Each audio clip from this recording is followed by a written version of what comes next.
Muy buenos días a todos y bienvenidos al webinar Actualidad en materia de precios de transferencia, realizado y organizado por Mazars Colombia y Holland House Colombia, Cámara de Comercio Colombo-Holandesa. El día de hoy nos acompaña Iris Dávila, gerente de precios de transferencia de Mazars Colombia. Le damos la bienvenida para que nos pueda hacer una presentación sobre materia de precios de transferencia.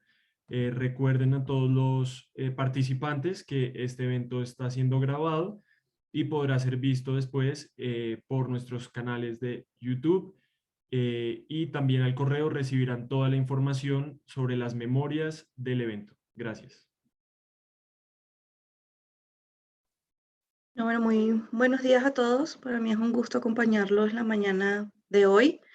Estaremos conversando acerca de precios de transferencia, puntualmente acerca de aspectos a considerar para minimizar riesgos en operaciones de financiamientos. A continuación voy a presentar mi presentación.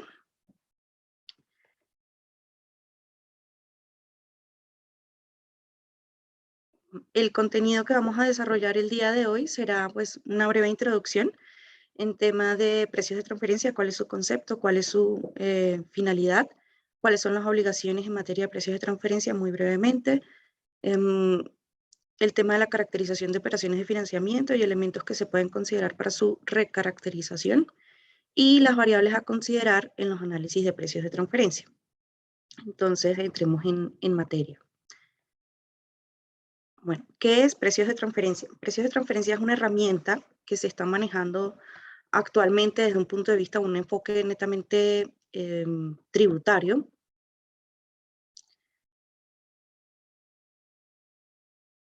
Mejor así. Netamente tributario, esto quiere decir que, digamos, los efectos que tengan las conclusiones de los análisis de precios de transferencia están asociados estrictamente a lo que corresponde a la declaración de impuestos sobre la renta y sus complementarios. En este caso, digamos, todo este tema de precios de transferencia recae, o el elemento que dispara este tipo de obligaciones, corresponde a desarrollar operaciones con vinculados económicos del exterior, vinculados económicos locales ubicados en zonas francas o entidades ubicadas en jurisdicciones no cooperantes de baja o nula imposición y o regímenes preferenciales, es lo que antes se conocía como paraísos fiscales.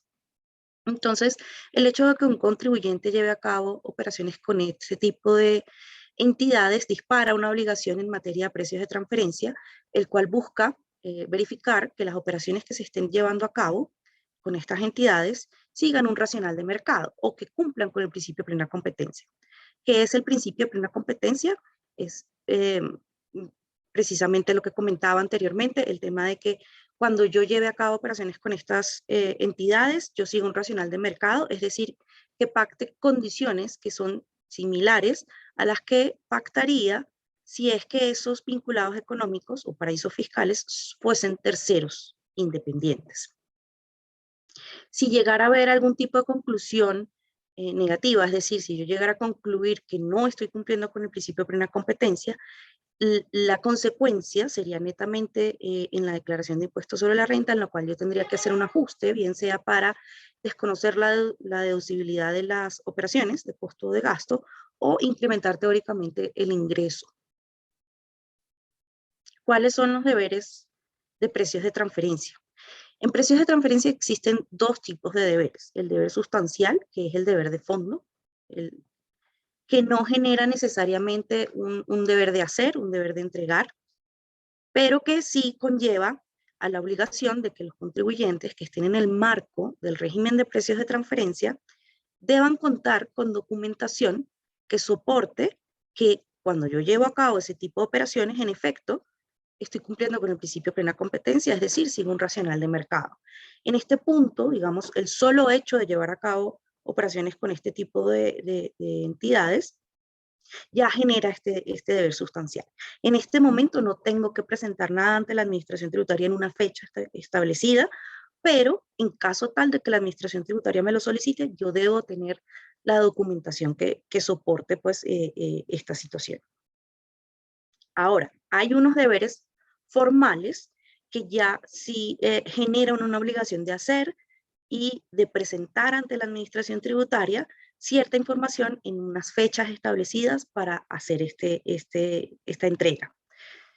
Los deberes formales son declaración informativa, la documentación comprobatoria, que está compuesta por el informe local y el informe maestro, el reporte país por país y la notificación del reporte país por país, para verificar si es que adicional al deber sustancial como tal, yo debo cumplir con este deber de hacer y de entregar, se deben verificar ciertos criterios que están estipulados en la legislación colombiana en materia de precios de transferencia. Para la declaración informativa es un tema de ingresos brutos, patrimonio bruto, o si es que llevo a cabo operaciones con entidades ubicadas en jurisdicciones no cooperantes de baja o nula imposición y o regímenes preferenciales, pues el solo hecho de tener este tipo de operaciones ya tengo la obligación de presentar la declaración informativa. Para el tema de la documentación comprobatoria, sí se debe verificar un poquitito cuáles fueron los volúmenes o los montos asociados a este tipo de operaciones para ver si efectivamente debo cumplir con esto. El reporte país por país también tiene unos topes muy específicos, pero digamos que dadas los criterios establecidos, el número de contribuyentes que debe cumplir con ese deber formal en Colombia son muy reducidos y la notificación reporte país por país, sí debe presentarla todos aquellos contribuyentes que formen parte de un grupo multinacional. Ahora, es muy importante en el caso de las operaciones de financiamiento que tengamos muy en mente el tema del cumplimiento del deber sustancial, más allá de que tenga o no el cumplimiento del deber formal y que yo tenga muy documentado que en efecto estoy cumpliendo con el deber sustancial.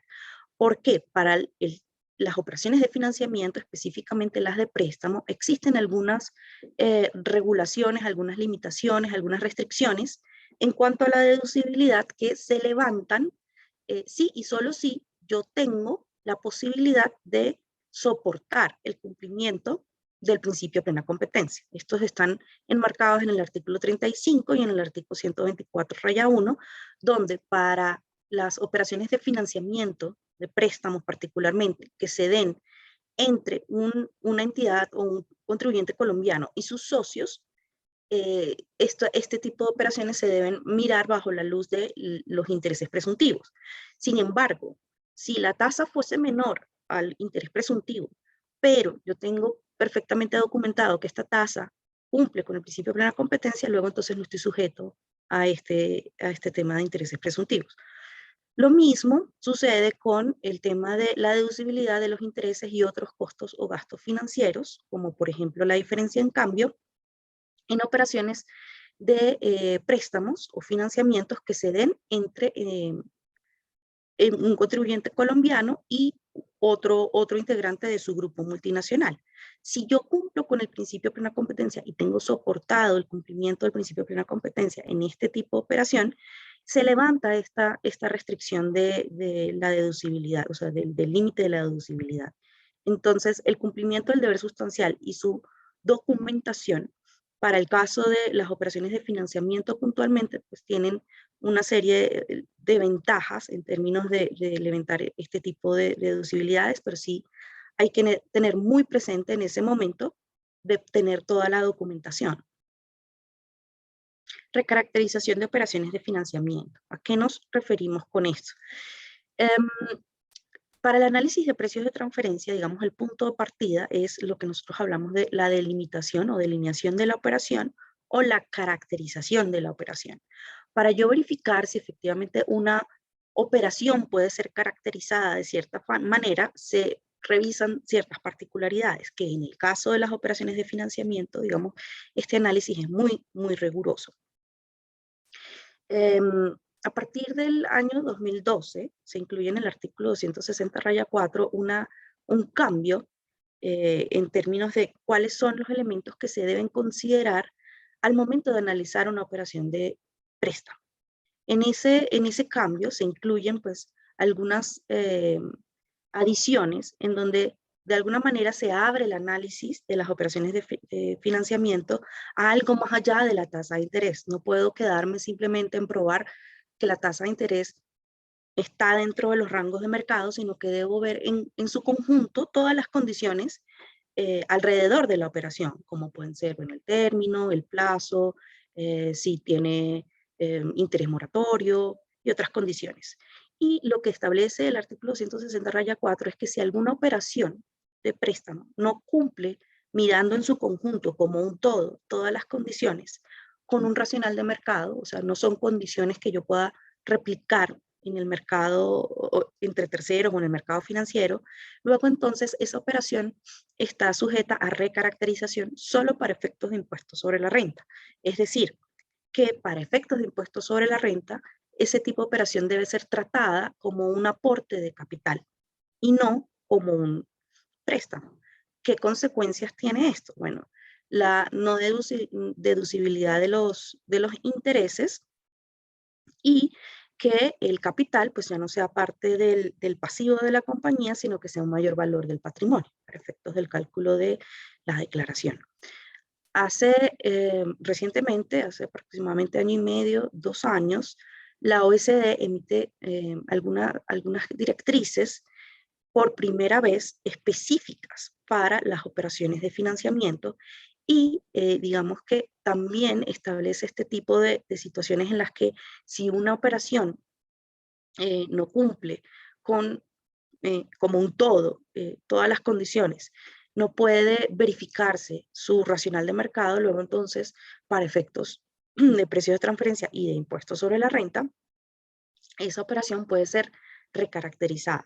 Es importante mencionar que en este caso, los lineamientos que emite la OCDE están muy alineados a lo que establece la legislación tributaria colombiana y va un paso más allá en términos de establecer lineamientos mucho más específicos acerca de lo que se debe verificar y lineamientos mucho más específicos en términos a las variables y condiciones a evaluar en el momento de efectuar ese análisis de precios de transferencia y de concluir si efectivamente una operación cumple o no con el principio de plena competencia.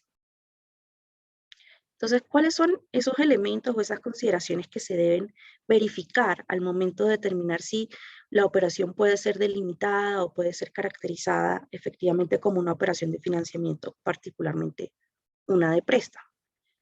En este slide se incluyen algunos de los elementos que se verifican. Sin embargo, pues las operaciones de préstamos tienen un gran sinnúmero de elementos que pueden ir variando dependiendo pues de las condiciones y de las necesidades del deudor, pero digamos estas son una de las más frecuentes. En primera instancia, la presencia o no de una fecha de pago fija, es decir, que haya un término definido. Eso es fundamental. Un tercero independiente lo primero que estaría revisando es efectivamente eso, cuál es el término en el cual el deudor tiene que hacer el pago de los intereses y del capital. Que en efecto haya una obligación de pago de intereses estipulado, que el prestamista tenga el derecho de exigir el pago de los principales y del interés, cuál es el uso de los fondos que se le estará dando por parte del deudor, si es que el deudor lo necesita para una inversión que está haciendo en planta, propiedad y equipo, para ampliar su capacidad productiva, o si lo va a invertir en el lanzamiento de una línea nueva de negocios, o si es que por temas de mercado o financieros tiene alguna necesidad de cubrir obligaciones de corto plazo. Es muy importante establecer que en efecto este préstamo se está dando porque existe la necesidad de estos fondos por parte del deudor. Perdón. La existencia de pagos financieros o garantías, ¿sí? ¿Cuál es la garantía que tiene el prestamista en este caso de que si es que llegara a haber algún tipo de default o un incumplimiento de los términos por parte de su vinculado económico, bueno, qué garantías tiene de recuperar esos recursos? La capacidad del deudor para efectuar los pagos en las condiciones pactadas. Esto es muy importante porque, pues, más allá, digamos, de que efectivamente la tasa de interés esté dentro del mercado, que se establezca que es un préstamo de corto plazo, debe haber de fondo o el deudor debe tener la posibilidad de demostrar que si se pacta un préstamo a 5 años con una tasa de interés de X%, y que los intereses se deben pagar trimestralmente, por ejemplo, al momento en que se establezcan esas condiciones, haciendo un análisis financiero eh, a futuro, se determine que en efecto en ese momento se tiene o se estima que se cuenta con la capacidad de honrar esos términos pactados, sin perjuicio de que, bueno, más adelante, producto de la evolución del mercado, situaciones que se puedan presentar, pues se pueda dar un incumplimiento. La capacidad del deudor para renegociar los pagos y las condiciones pactadas en caso de no estar en capacidad de cumplirlos. Esto es importantísimo. En, en cuyo caso, en una operación que se dé de financiamiento de terceros independientes, si se llegara a detectar la posibilidad de un incumplimiento, el primer paso que se daría sería entrar a renegociar esas condiciones. Bueno, dada esta situación, ¿cómo podemos reestructurar esta deuda, ¿no? La capacidad del prestamista para indicar la fuente de los recursos prestados, si se dan por exceso de flujo de caja o si fue por medio de una deuda. Es muy importante demostrar en este caso si es que el capital que está siendo objeto de este préstamo corresponde al flujo de caja que tiene libre el vinculado económico o si ha tenido que salir al mercado para endeudarse. Bajo esta situación inclusive tendría que hacerse un ajuste en el análisis, dado que, digamos, ambas situaciones eh, tienen una base diferente. Si yo tengo un flujo de caja libre y yo se lo estoy prestando a mi vinculado, difiere de salir al mercado a endeudarme con un tercero independiente donde, bueno, ya hay una tasa base, un costo de financiamiento base que pues yo debo de alguna manera considerar al momento de pactar las condiciones con mi vinculado económico para recuperar, digamos, todos esos costos y gastos en los que estoy incurriendo, más algo adicional. El efecto que este financiamiento pueda tener, digamos, en su capacidad de endeudamiento a futuro y el efecto que este endeudamiento pueda tener en su calificación crediticia a futuro. La capacidad del deudor para obtener préstamos de terceros no relacionados.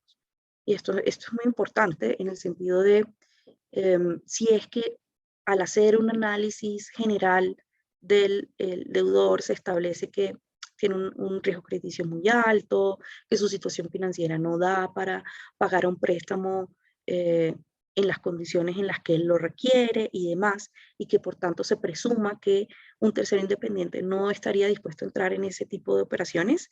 Digamos, esto es un indicativo muy fuerte de que efectivamente pues, pudiera considerarse que no es un préstamo, sino un aporte de capital.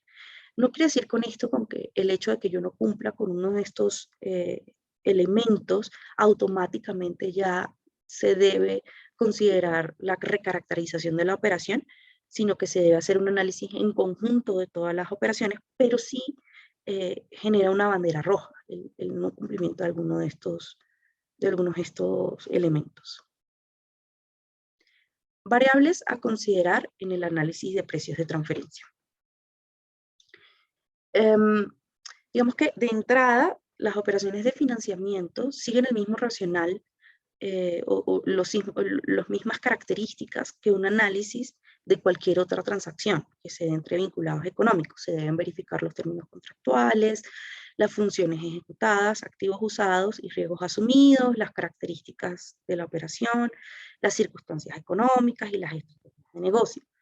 Sin embargo, dada la particularidad de las operaciones de préstamo, cuando nosotros vemos la forma como se implementa, digamos, este tipo de análisis, vemos que difiere significativamente a cómo se implementa estas mismas variables en un análisis de operaciones más concretas o más tangibles, como puede ser una compra de inventario o inclusive una prestación de servicio, pero tiene que ver a cómo yo traslado este tipo de variables a la operación que en efecto estoy analizando. Entonces, ¿qué se verifica en los términos contractuales de la transacción? Acá generalmente lo que verificamos es efectivamente cuáles son las partes involucradas, cuál es el monto del capital, la tasa de interés pactada, cuál es la moneda en la cual se está generando esta operación, cuál es la fecha de acuerdo y la fecha de vencimiento, es decir, cuál es el término, en particular la fecha de acuerdo porque es el punto de inicio, digamos, de toda la operación, de todo el análisis. Generalmente los análisis de precios de transferencia parten por identificar cuáles eran las condiciones del mercado al momento en el que se pactan los términos de la operación.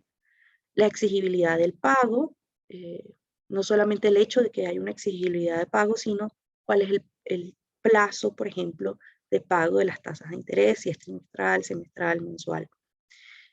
Cuál es la, si, o si tiene una cláusula de interés moratorio, es decir, si estipula que en el dado caso, en alguna situación puntual, yo no puedo hacer el pago trimestral, cuál es la tasa de interés moratoria adicional que yo debo pagar hasta el momento en que efectivamente pueda hacer el pago de los intereses. Acá incluimos un ejemplo como para aterrizar un poquitito estas ideas. En este ejemplo, la compañía A recibe de su relacionada, la compañía B, un préstamo por 8 millones de dólares. Lo recibió hace 5 años, digamos, en el 2017.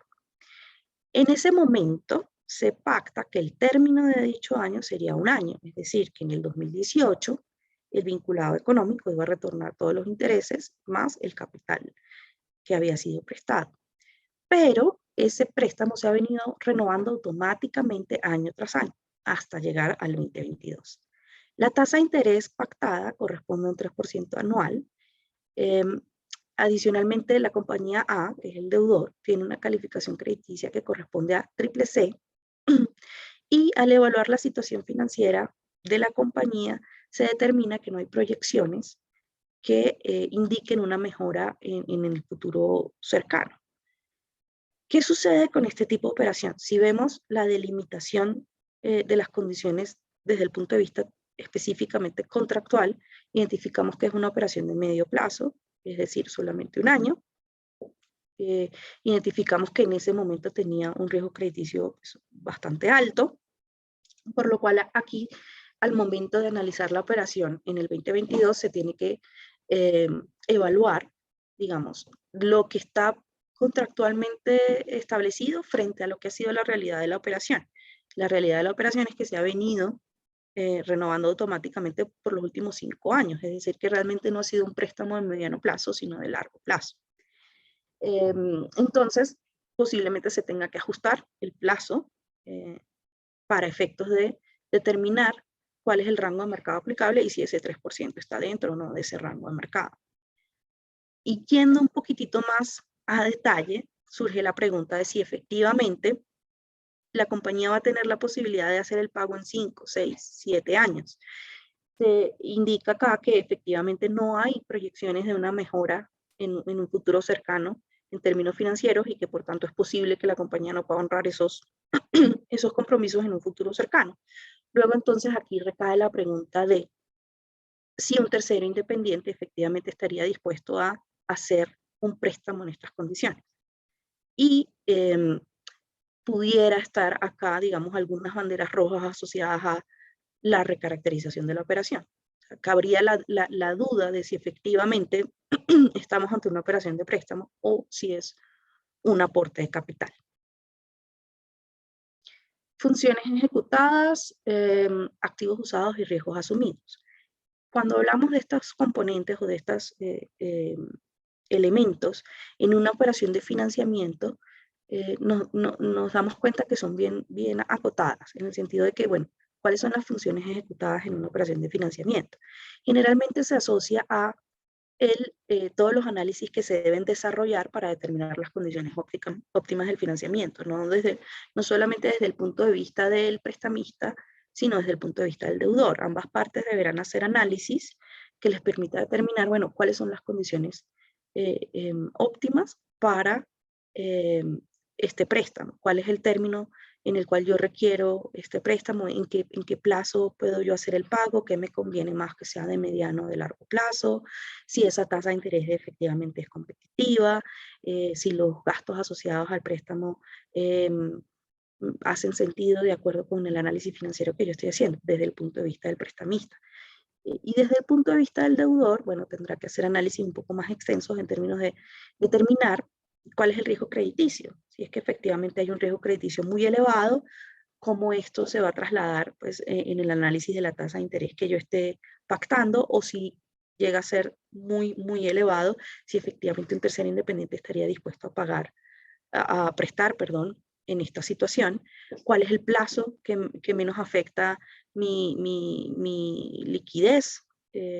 Si efectivamente estoy en condiciones de salir al mercado, si es el caso, a solicitar financiamiento con un tercero, cuáles serían las condiciones que me estaría otorgando, y cuál es el impacto que el hecho de que yo haga este préstamo pudiera tener en mi riesgo crediticio como tal.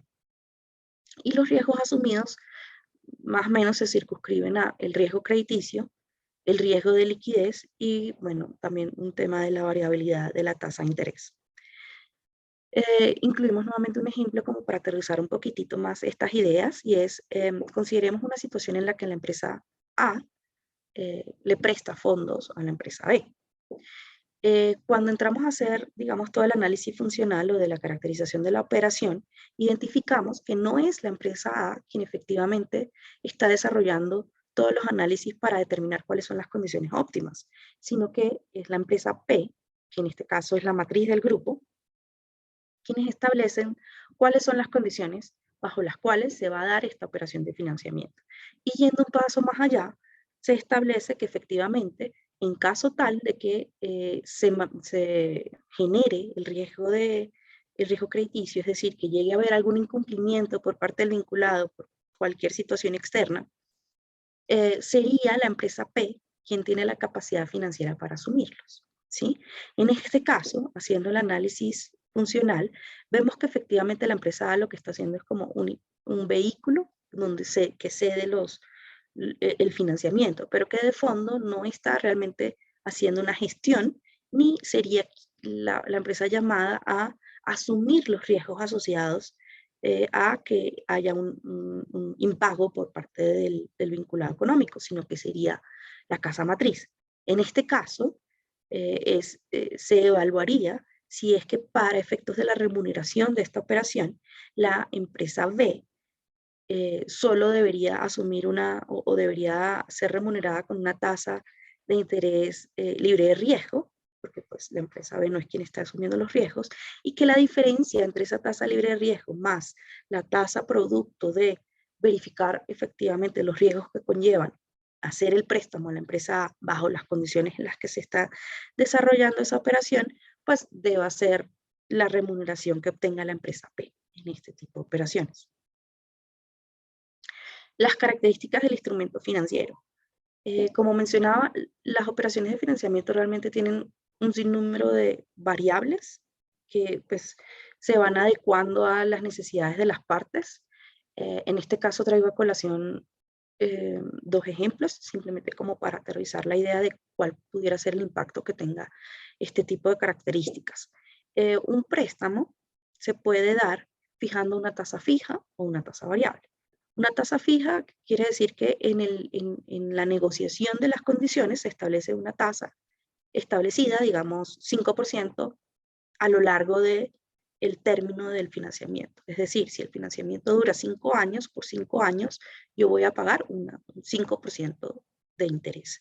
O una variable, tasa variable y o indexada. Este tipo de tasas de interés generalmente tiene dos componentes. Un primer componente, que es una tasa de referencia al mercado, como puede ser la LIBOR, como puede ser la Prime, y un spread adicional, como por ejemplo puede ser en este caso el 1%.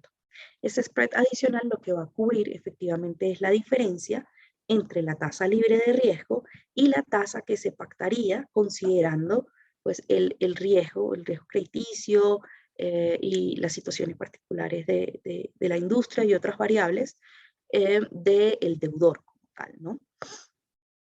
En este caso, digamos, en la tasa fija o variable, perdón, ¿cuál es la diferencia? En el primer caso, pues yo ya tengo de entrada cuál va a ser el costo del financiamiento a lo largo del término, es una variable fija.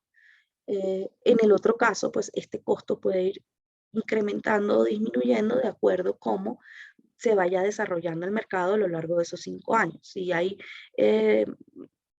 situaciones que tengan presiones en el mercado de financiamiento o financiero o en la economía en general, pues esa tasa puede ir incrementando, con lo cual pues yo tengo esa incertidumbre, ¿no? De efectivamente cuál va a ser el costo al final del término del préstamo. Y pues esto tiene implicaciones también al momento de hacer los análisis. Las circunstancias económicas de las partes y del mercado. Este tipo de situaciones se deben evaluar tanto para determinar cuál es el riesgo crediticio del deudor, cuál es la calificación, determinar también qué variables debo considerar al momento de recrear la tasa comparable, ¿no? Listamos algunas de las circunstancias económicas que generalmente se consideran para efectos pues, de aterrizar esta noción. Uno de ellos es la industria en la que opera el deudor. Pues es muy distinto, digamos, operar en una industria como la petrolera, en la cual, pues, dada pues, las circunstancias específicas de la industria, pues es una industria con un riesgo relativamente alto y con ciertas variabilidades, distinto a, por ejemplo, opera una compañía que esté solicitando un préstamo y opere en la industria de manufactura de ropa, por ejemplo. Son otras las variables, son otras las condiciones y por tanto son otras las percepciones de riesgos de invertir en ese tipo de industrias. El país en donde opera el deudor. Efectivamente, no es lo mismo operar en una industria como la norteamericana, que es un país con una economía relativamente estable, no quiere decir que sea inmune, digamos, a variables o choques en el mercado, pero generalmente es un poco más estable si observamos la economía, por ejemplo, en un país como lo es Colombia, como lo es Argentina, o bueno, otro país en vías de desarrollo. Las circunstancias o las variabilidades o las fluctuaciones que se puedan dar a lo largo de ese término que estemos evaluando, pues pueden ser mucho más volátiles en una economía que en otra. En términos de la moneda del capital, en este caso, pues nuevamente no es lo mismo invertir en una moneda como el dólar, como el euro, como el yen, que son monedas fuertes, que son relativamente estables. No quiere decir con esto que sean inmunes a la devaluación o choques en el mercado, pero digamos son un poco más estables que monedas como puedan ser el peso, el sol, el peso colombiano, el peso argentino, el sol. Estas monedas tienen otro tipo de comportamientos y otro tipo de fluctuaciones y de volatilidades. Inclusive si vemos el peso argentino, es mucho más volátil que el peso colombiano, con lo cual, digamos, esa devaluación implícita que se pueda dar a lo largo del término del préstamo, pues también tiene que ser considerado al momento de hacer el análisis. Otras circunstancias a evaluar son el tema de la estrategia de negocio. Digamos, el perfil del riesgo asociado a invertir en una startup es distinto a invertir en una compañía que ya tiene, digamos, una maduración dentro del mercado, cierta estabilidad, ya tiene, digamos, está en una etapa un poco más madura. Si es que esos recursos van a ser invertidos en la ampliación de la infraestructura, pues tiene un perfil de riesgo distinto a si es que estos recursos están siendo empleados para cubrir capital de trabajo. También se tiene que evaluar si es que estoy haciéndolo para invertir en una nueva línea de negocios frente a incrementar mi capacidad productiva en una línea de negocios que ya está desarrollada, ¿no? Y bueno, todas las implicaciones que esto tiene dentro de los análisis financieros que se hagan a futuro, ¿no? ¿Cuál sería el futuro financiero de esa compañía? Otra variable que nos gustaría tocar en esta conversación es el tema de la asociación pasiva. ¿Qué es la asociación pasiva? La asociación pasiva es el hecho de que por el solo hecho de que yo forme parte de un grupo multinacional, esté bajo una misma sombrilla, digamos Unilever, digamos Ecopetrol, digamos Coca-Cola, cualquier empresa multinacional de renombre, el hecho de que yo esté bajo esa sombrilla puede traerme beneficios ante una percepción un poco más favorable de un tercero independiente. En el caso de los préstamos, por ejemplo, que el hecho de que yo forme parte de este grupo multinacional de alguna manera le transmita a ese tercero independiente una sensación un poco más de tranquilidad o que eh, mejore un poco su percepción en términos de cuál es su calificación crediticia, por el hecho de asumir que hay algún respaldo o de que pues, al ser parte de este grupo multinacional tenga una perspectiva económica pues, mucho más favorable, ¿no? Este tipo de asociación pasiva se da, como su nombre lo dice, o sea, de forma pasiva, es decir, no hay alguien dentro del grupo multinacional, no hay una empresa, no hay un funcionario que esté activamente desarrollando conexiones, desarrollando relacionamiento, ejecutando actividades para asegurarse de que esta percepción o estos beneficios se estén dando. Se dan simplemente por el hecho de yo ser parte del grupo multinacional. Quiere decir que no necesariamente hay una garantía, hay un aval, un documento firmado, un compromiso por parte de alguien en el grupo de respaldarme si es que yo llegara a entrar en una situación de incumplimiento. Ahora, la asociación pasiva, digamos, para probar que efectivamente pueda existir esa asociación pasiva, se deben revisar elementos o muchas variables que en cierto caso puedan ser subjetivas o no puedan ser medidas a través de variables concretas. Algunas de estas situaciones que se evalúan son, por ejemplo, qué tan directo es el capital invertido por la casa matriz en la compañía. Si es que estamos al tercer, cuarto nivel o si efectivamente la casa matriz directamente posee acciones dentro de esa compañía, digamos, en el contribuyente colombiano. O qué tan importante es el negocio, o sea, el mercado colombiano para este grupo multinacional, o cómo encaja la compañía colombiana dentro de sus estrategias de negocio, qué importancia tiene la actividad que lleva a cabo la compañía para el desarrollo de esas estrategias, o qué tanto valor agrega la compañía colombiana en su cadena de valor como un todo. Dependiendo de las respuestas a estas preguntas, uno pudiera determinar que efectivamente sí, en efecto, en caso tal de un incumplimiento, pues posiblemente el grupo multinacional esté más dispuesto a invertir e inyectar capital para mantener el negocio andando, ¿no? Con esto concluyo la revisión del temario del día de hoy. Y bueno, en este momento estamos abiertos a atender a cualquier inquietud que se haya presentado.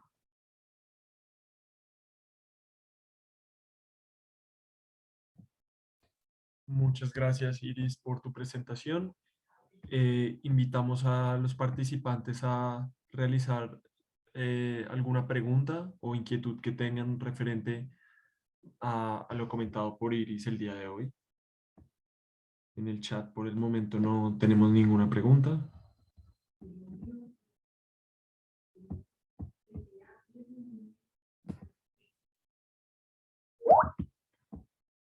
Bueno, vamos al correo de todos los participantes. Van a recibir la presentación del webinar junto con la grabación del mismo y algunas memorias para que los participantes puedan pues, leerlo con más detalle. Y adicionalmente incluiremos los datos de contacto de Iris por si desean hablar con ella y resolver algunas dudas más específicas que tengan. Muchas gracias a todos por participar. Agradecemos a Iris por este momento, por su presentación a Mazars Colombia. Y recuerden seguirnos en todas nuestras plataformas, todas nuestras redes sociales. Allí podrán también encontrar la grabación de este evento y los futuros eventos que tendremos, como el de la próxima semana con Global Gap. Muchas gracias a todos. Gracias, Iris, y un feliz día para todos. Feliz día para todos. Muchas gracias.